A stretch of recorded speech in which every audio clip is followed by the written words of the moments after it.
Saya Cynthia Rompas kembali menemani Anda di Kompas Petang. Saudara Sekjen PDI Perjuangan Hasto Kristianto yakin Ganjar Pranowo menang pemilu presiden dalam satu putaran. Hasto menyebut PDI Perjuangan dan parpol pendukung Ganjar Pranowo menyiapkan strategi untuk memenangkan Ganjar Pranowo dalam satu putaran. Hasto juga menyatakan pemilu satu putaran juga menjadi harapan rakyat. Yang menentukan satu putaran atau dua putaran itu kan rakyat Indonesia. Tetapi tentu saja kami merumuskan target-target yang terbaik. Pada pemilu 2014 ada dua pasang calon sehingga bisa satu putaran, demikian pula 2019. 2009 itu juga ada tiga pasang calon, itu bisa satu putaran. 2004 kalau tidak salah 5 pasangan calon itu berlangsung 2 putaran. Sehingga di dalam desain pemenangan tentu saja kami menyiapkan suatu strategi yang terbaik yang intinya menempatkan rakyat sebagai pemegang kedaulatan tertinggi di dalam menentukan mau satu putaran atau 2 putaran. Sementara itu, PAN tidak yakin pemilu presiden akan berlangsung dalam satu putaran karena Pilpres diikuti lebih dari 2 pasang capres dan cawapres. Dan hingga saat ini, elektabilitas baca pres di sejumlah lembaga survei tidak ada yang mencapai lebih dari 50%. Saat ini dari hasil survei elektabilitas lembaga-lembaga survei menyatakan bahwa tidak ada bakal calon presiden yang memiliki nilai elektabilitas di atas 50%. Meskipun nanti ada pasangannya, akan sangat sulit apabila ada calon presiden yang memiliki nilai elektabilitas di atas 50%. Oleh karena itu, perlu ada putaran kedua. PDI Perjuangan dan partai politik pendukung Ganjar yakin bisa menang Pilpres dalam satu putaran. Mungkinkah ini terjadi saat Pilpres kemungkinan diikuti lebih dari 2 pasang capres dan cawapres? Kami bahas bersama Ketua DPP PDI Perjuangan Jarod Saiful Hidayat, Wakil Ketua Umum PAN Yandri Susanto, dan Direktur Carta Politika Yunarto Wijaya. Selamat sore, terima kasih sudah bergabung bersama kami di Kompas Petang. Selamat sore. Selamat sore, saya akan ke PDI Perjuangan terlebih dahulu. Pak Jarod, ini keyakinannya dari mana bisa memenangkan Ganjar di satu putaran? Kan pesertanya saat ini aja yang sudah mencuat sudah ada 3 nama. Ya, jadi PDI Perjuangan akan berjuang maksimal supaya Pilpres ini bisa berjalan dengan satu putaran. Ada beberapa aspek, ada beberapa dasar mengapa kita harus berjuang Pilpres itu bisa satu putaran, Cynthia.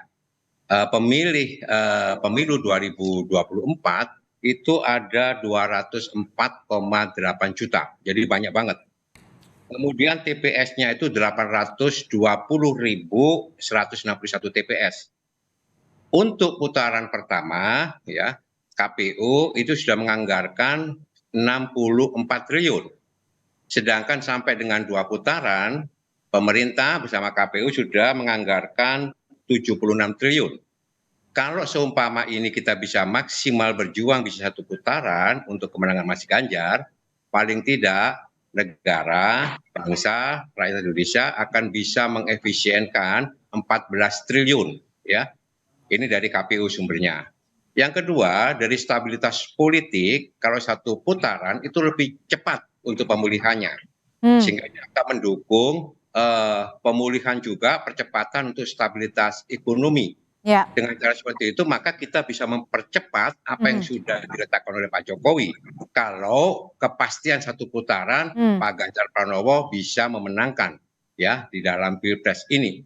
Itu. Jadi ini bukan hanya untuk Pak Ganjar Pranowo, tapi untuk kepentingan bangsa dan negara. Oke, jadi dengan membawa nama keinginan rakyat dan kepentingan bangsa dan negara seperti itu ya Pak Jarod ya.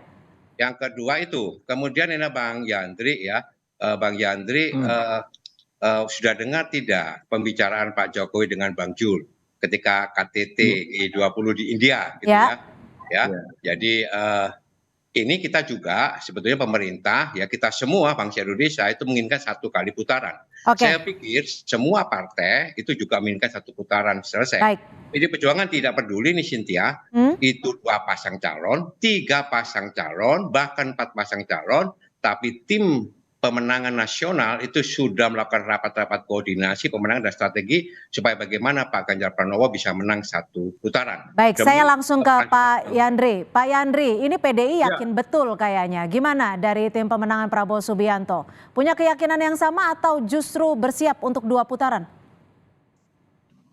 Iya, keyakinan Pak Jarod harus kita apresiasi. Namanya tim pemenangan harus optimis kan, sama dengan di tim Prabowo di Indonesia Maju. Jadi semua berkeinginan 1 putaran. Misalnya Pak Prabowo, apalagi kalau dari beberapa lembaga survei, kalau misalkan head to head itu Pak Prabowo selalu menang. Apakah itu melawan Ganjar atau melawan Anies. Nah, memang tinggal skenario sekarang. Kalau 2 pasang, pasti otomatis 1 putaran. Tapi kalau tetap 3 pasang, kemungkinan itu ada, tapi kecil. Lebih besar ada 2 putaran. Nah, oleh karena itu sama di tim kami di Indonesia Maju nanti malam juga akan kumpul para ketua umum parpol dan timnya Pak Prabowo di Golkar dalam rangka juga memastikan bahwa mesin yang kami gerakan ini dalam rangka juga untuk menentukan Pak Prabowo apakah 1 putaran itu bisa kami rebut, ya alhamdulillah. Tapi kalaupun 2 putaran kami pun siap. Tinggal skenario bagaimana, Cynthia. Oleh karena itu optimisme Pak Jarod dan kawan-kawan ya kita hargai sebagai sebuah kontestasi demokrasi. Memang harus gembira. Tidak boleh bahwa ini kita ragu-ragu, tidak boleh. Tinggal kita memang menampilkan bahwa calon kita yang terbaik. Semua calon baik, yang terbaik yang kita ambil. Nah, oleh karena itu dalam kontestasi demokrasi yang sebentar lagi akan kita hadapi ini, terutama Pilpres, saya meyakini semua kandidat, apakah itu Prabowo, Ganjar, Anies, maunya menang. Nah, itu mau menang yang terhormat. Jadi semuanya sebenarnya maunya 1 putaran gitu ya, Pak Yandri ya? Oh iya, sama. Pak Prabowo juga Oke, baik. Saya lihat perspektif dari Mas Toto. Mas Toto. Dari itu kan itu loh. Iya, Mas Toto. Kalau dari Jadi perspektif, kita kalau 1 putaran kita lebih hebat. Oke, saya ke Mas Toto. Mas Toto, Gimana? mungkin tidak semuanya pingin 1 putaran, tapi semuanya juga pingin memenangkan 50% suara. Menurut Anda mungkin tidak? Ya, sebetulnya masih sangat mungkin ya, dengan catatan memang kalau berdasarkan hasil survei terkini ada 2 pasang saja. Dan memang itu kan belum bisa dipastikan bahwa 3 pasang.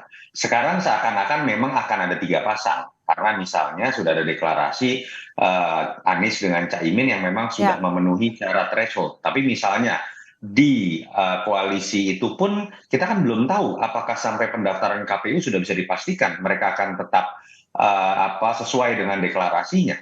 Belum lagi berbicara mengenai koalisi Ganjar dengan koalisi Pak Prabowo yang sampai sekarang wakilnya pun belum jelas. Jadi bisa saja kalau berbicara kemungkinan politik yang tidak pernah kotak tapi selalu bulat itu, misal kalau mau spekulasi, kalau Ganjar dengan Prabowo bergabung kan kemudian bisa jadi 2 pasangan.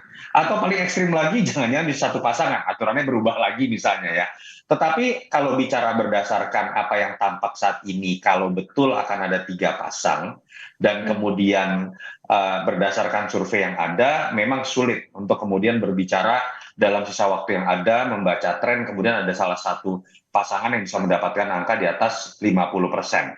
Tapi yang saya coba baca kan sebetulnya adalah simpel saja, bahwa kita harus pisahkan bagaimana membaca situasi elektoral secara realistis dengan bagaimana membangun optimisme di dalam tim internal ataupun terhadap konstituen. Tadi kan terbaca ya, kalau kita lihat apa yang diungkapkan Mas Jarod dengan Bang Yandri ya sama. Kalau ditanya keinginan, tentu saja mau pasangan yang 4 atau 3, pengennya menang 1 putaran. Karena kemudian hemat biaya, lalu kemudian hemat juga faktor psikologis, dan kemudian memang buat kebutuhan negara pun itu akan lebih baik dari sisi finansial ataupun psikologi politik. Baik, saya akan kembali ke Pak Jarod. Lalu bagaimana caranya dari tim pemenangan ini untuk memenangkan Ganjar di 1 putaran? Padahal kan elektabilitasnya sampai saat ini juga belum 50%. Ya, survei itu kan baru dilakukan pada bulan ini ya. Dan survei itu sangat dinamis ya. Kami Pak Ganjar Pranowo dari sisi personal itu, sisi track record itu bisa diterima oleh masyarakat Indonesia. 1, beliau itu lebih muda. Yang kedua, ada ikatan historis dan ideologis dengan Pak Jokowi. Dan begitu. 3, staminanya bagus. integritasnya juga. Maka tim pemenangan ini sekarang sudah turun ke bawah, ketuk pintu, turun ke rakyat untuk bisa menyampaikan, mensosialisasikan Pak Ganjar Pranowo. Karena Pak Ganjar Pranowo ini kan baru efektif kampanye sekitar 6-8 bulan. Sedangkan Pak Prabowo kan sudah 15 tahun, Cynthia ya. Jadi kita harus kejar itu. Kemudian supaya masyarakat juga punya pilihan, dia punya kedaulatan ya, bahwa kalau memilih pemimpin itu lihat track record-nya seperti apa, rekam jejaknya seperti apa, pengalamannya seperti apa, apakah beliau mampu untuk mempercepat apa yang sudah diletakkan oleh Pak Jokowi. Saya pikir dan komunikasi Pak Ganjar itu bagus. Sehingga sekarang Pak Ganjar itu lagi aktif, nanti akan turun ke bawah sekaligus kita membuat konsolidasi yang lebih solid di tim pemenangan nasional. Cynthia, untuk Pilpres itu yang ditonjolkan itu sebetulnya sosok. Yang kemudian bersaing secara sehat itu adalah sosok. Maka yang dilihat adalah orangnya, ya, figurnya. Ini yang paling menentukan. Dan figur Mas Ganjar ini relatif ketika kita turun ke bawah itu lebih bisa diterima. Itu Mas Toto. Ya. Baik, saya ke Pak Yandri. Menurut Pak Jarod, Pilpres yang dipentingkan diutamakan adalah sosok. Ganjar diklaim memiliki track record yang baik, stamina yang baik, dan lain sebagainya. Anda ada perspektif lain? Betul itu. Jadi memang sosok ya, figur. Dan yang kami usung ini kan Pak Prabowo. Tentu walaupun dia ketiga kali maju itu menunjukkan bahwa Pak Prabowo itu nggak pernah menyerah untuk mengabdi kepada bangsa. Tidak ada kata lelah dan tidak ada kata mutung. Nah, dan beliau itu sangat negarawan. Bayangkan justru kuat dengan Pak Prabowo mau bersatu. Itu bukti bahwa hati beliau ikhlas untuk bangsa ini. Nah, oleh karena itu ditunjukkan oleh beberapa lembaga survei. Sekarang Pak Prabowo itu banyak di atas. Dan bila mana di head to head kan, belum ada satu lembaga survei pun yang mengatakan Pak Prabowo kalah. Nah, oleh karena itu momen ini atau momentum ini akan kami jadikan pesan ini akan kami sampaikan kepada akar rumput bahwa saatnya lah Pak Prabowo memimpin Republik ini, tentu dengan bersama-sama Pak Jokowi dengan elemen-elemen bangsa yang lain. Nah, saya meyakini dengan konsistensinya Pak Prabowo mengabdi kepada bangsa itu yang dinilai oleh masyarakat. Biasanya kan orang kan kalau gagal caleg sekali ngambek, nggak mau lagi. Gagal presiden sekali, udah minggir ke gelanggang. Gagal jadi gubernur, udah nggak mau lagi berpolitik. Pak Prabowo enggak, dia walaupun sudah senior berkali-kali belum punya kesempatan, dia mengabdi kepada bangsa dan negara. Dan ditunjukkan di terakhir ada Cebunan Kampret, di akhir di Cebunan Kampret itu dengan Pak Prabowo bersedia masuk bersama Pak Jokowi. Jadi Pak Jokowi dan Pak Prabowo saya kira menjadi contoh pemimpin terbaik hari ini di Indonesia. Gitu, baik, terima kasih Pak Yandri. Singkat Mas Toto, kalau dilihat dengan situasi sekarang, singkat saja, ini kalau di putaran pertama siapa yang gugur nih kira-kira perspektif Anda? Ya, dengan diundangnya oleh Kompas ini hanya Mas Jarod dengan Bang Yandri kan memang Kompas sudah membaca survei ya, bahwa memang peluang dari jagoannya Mas Jarod dengan jagoannya Bang Yandri lebih kuat. Memang kalau dilihat di atas kertas survei memang Mas Ganjar dengan Pak Prabowo ini kalau tidak ada perubahan berarti akan masuk di putaran kedua. Dan kalau ditanya memang betul simulasi head to head itu masih unggul Pak Prabowo, tetapi dari sisi tren dalam sebulan terakhir Mas Ganjar yang naik. Jadi memang harus diakui pertarungan 2024 ini kalau tidak ada perubahan berarti akan menjadi perebutan antara dua orang yang mengklaim mengenai keberlanjutan Jokowi dan itu ada di dalam diri Mas Ganjar dan kemudian Pak Prabowo yang merupakan bagian dari koalisi.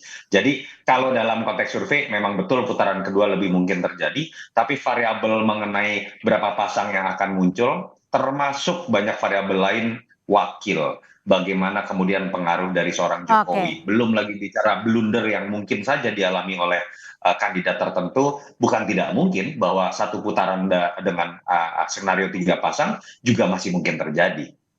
Pak Jarod, wakil dinilai menjadi salah satu faktor yang penting nih menurut Mas Toto. Sudah ada namakah? Kalau kemarin disebut-sebut Sandiaga, RK, Mahfud MD, dan juga Tuan Guru Bajang. Tentunya ya, ini kan lagi dinamis. PD Perjuangan ini lagi mengevaluasi ya tentang wakil, karena wakil ini sangat menentukan juga. Kita juga harus melihat ya, yang pertama kepentingannya itu adalah untuk kepentingan yang lebih besar, kepentingan masa depan Indonesia, jadi kepentingan nasional. Dia harus mampu mempercepat apa yang sudah diletakkan oleh Pak Jokowi. Kemudian dilihat dari track record-nya seperti apa. Kemudian aspek elektoralnya seperti apa. Kalau Cynthia bertanya kepada kita, apakah sudah ada? Pasti ada. Tapi kapan? Tunggu waktu yang paling tepat ya. Kapan tuh Pak Jarod waktunya? Kami juga menunggu ini Pak Prabowo ini mau nggak? Sudah di kantong Bu Mega? Atau Ya, Pak Jarod sudah dengar bocorannya? Lagi saling intip ini Cynthia, karena pertarungan ketat itu biasanya nggak ada yang mau buka kartu as terlebih dahulu. Tapi gini, Ibu Ketua Umum, Bu Mega tentu harus berbicara, berdialog, bermusyawarah dengan ketua-ketua umum partai yang bekerjasama dengan PD Perjuangan, termasuk juga berdialog secara intensif dengan Pak Ganjar. Karena wakil ini harus chemistry, harus betul-betul menyatu begitu ya dengan tantangan ke depan, itu harus lebih kuat gitu ya. Kemudian kita juga harus diskusikan dengan Pak Jokowi, bagaimanapun juga rekam jejak Pak Jokowi itu adalah kader dari PD Perjuangan. Tentu kita juga membutuhkan masukan dari beliau. Makanya kata Pak Jokowi, ojo ke susu gitu ya.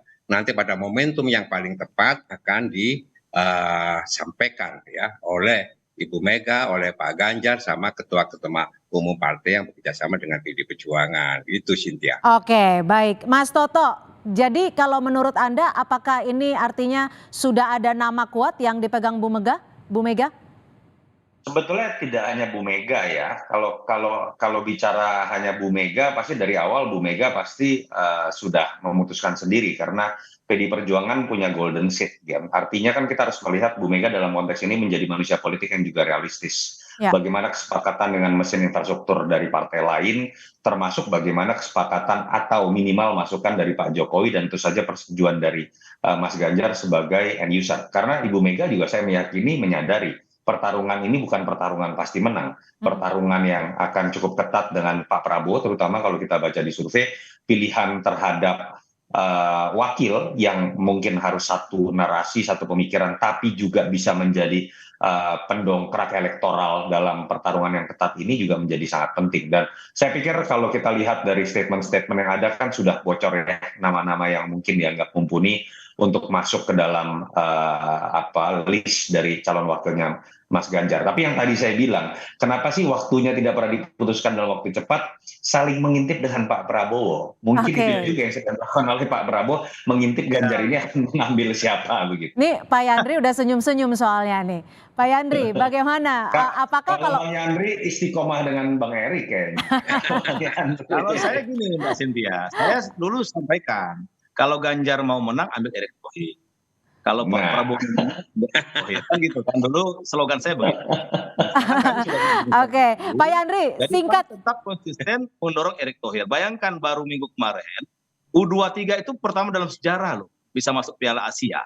Artinya memang Erick Thohir itu bisa meramu yang sulit menjadi kegembiraan. Rumitnya sepak bola itu bisa diurai sama Pak Erick Thohir. Jadi Pak Erick Thohir seorang pekerja, humanis, kemudian anak muda, energik.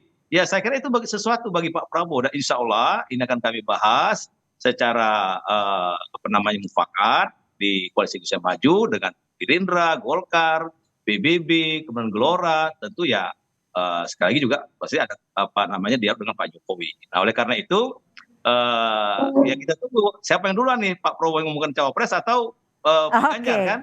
Kita akan saling tunggu. Pas tadi ini persaingan Pak Ganjar dengan Pak Prabowo ini, insya Allah ini. Tapi tetap bersahabat sebagai anak bangsa. Baik. Ya kan?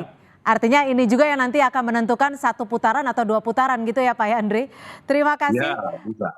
Baik, terima kasih untuk Ketua DPP PDI Perjuangan Pak Jarod Saiful Hidayat dan juga Wakil Ketua Umum PAN Pak Yandri Susanto dan juga Mas Yunarto Wijaya, Direktur Carta Politika sudah bergabung bersama kami di Kompas Petang. Selamat sore. Terima kasih Mas Jarod, Bang Yandri.